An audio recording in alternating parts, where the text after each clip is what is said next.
नमस्कार किसान भाइयों, स्वागत है आपका हमारे YouTube चैनल पर।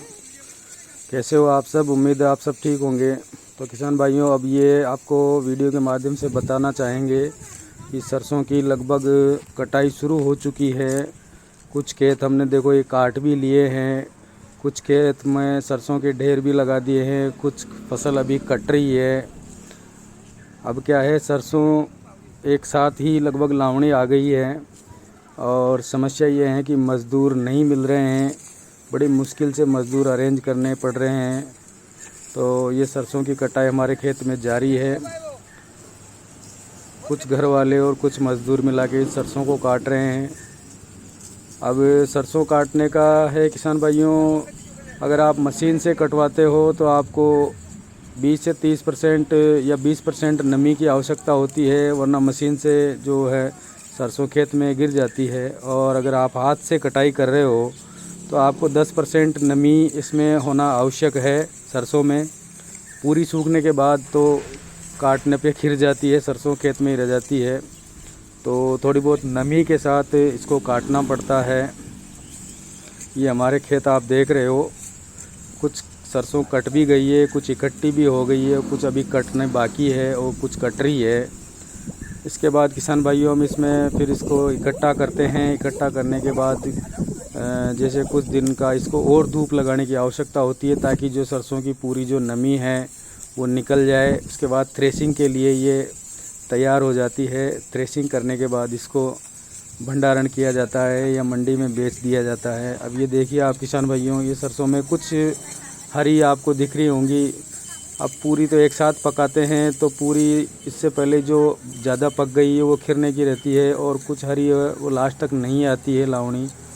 तो ये दाने आप देख रहे हो, ये सरसों के जो दाने हैं, मतलब ये पक गई है सरसों।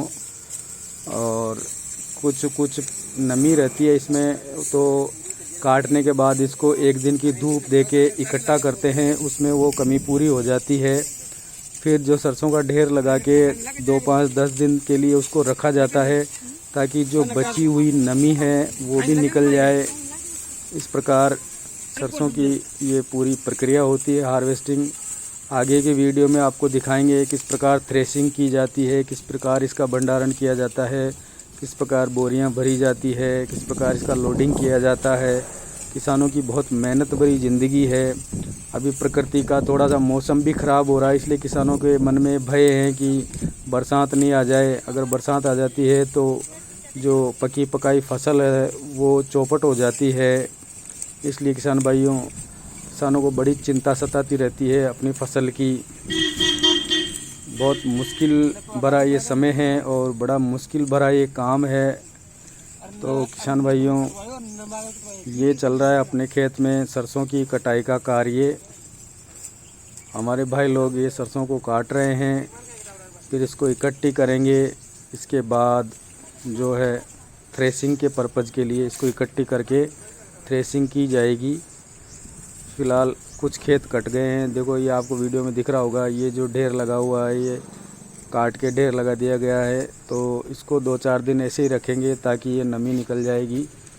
और ये जो दिख रहे हैं आपको सरसों के बचे हुए जो वेस्टेज है, जिसको ये सरसों का ढेर है, सूखने के लिए तैयार है। और दूसरे खेत की जो है सरसों कट रही है, अभी काट रहे हैं। 1 दिन या 2 दिन की इसको, जैसे 1 दिन की काफ़ी होती है, 1 दिन की धूप लगा के इसको इकट्ठा किया जाएगा। इकट्ठा करने के बाद फिर वही पर्पज़ थ्रेसिंग के लिए इसको 2-4 दिन की धूप लगा के निकाल लिया जाएगा। तो इस बार सरसों का भाव बहुत डाउन है किसान भाइयों। गत वर्ष की अपेक्षा इस वर्ष सरसों का भाव बहुत डाउन है। किसान भाई अगर रोकना चाहें तो अपनी फसल को रोक भी सकते हैं, और निकालना चाहे तो निकाल भी सकते हैं। बाकी इस समय भाव बहुत डाउन है सरसों का। 4500 से 5300 तक इसका अभी भाव है। तो मुझे लगता नहीं है कि ये किसानों के लिए ठीक भाव रहेगा, क्योंकि इसमें अभी नुकसान है किसान भाइयों को। खैर, वैसे तो गीली सरसों में वज़न ज़्यादा होता है। अगर आप रखते हो तो एक बोरी में 1 या 2 किलो वैसे सूख जाती है। लेकिन ये किसानों के ऊपर डिपेंड करता है, वो रखना चाहते हैं कि बेचना चाहते हैं। धन्यवाद किसान भाइयों।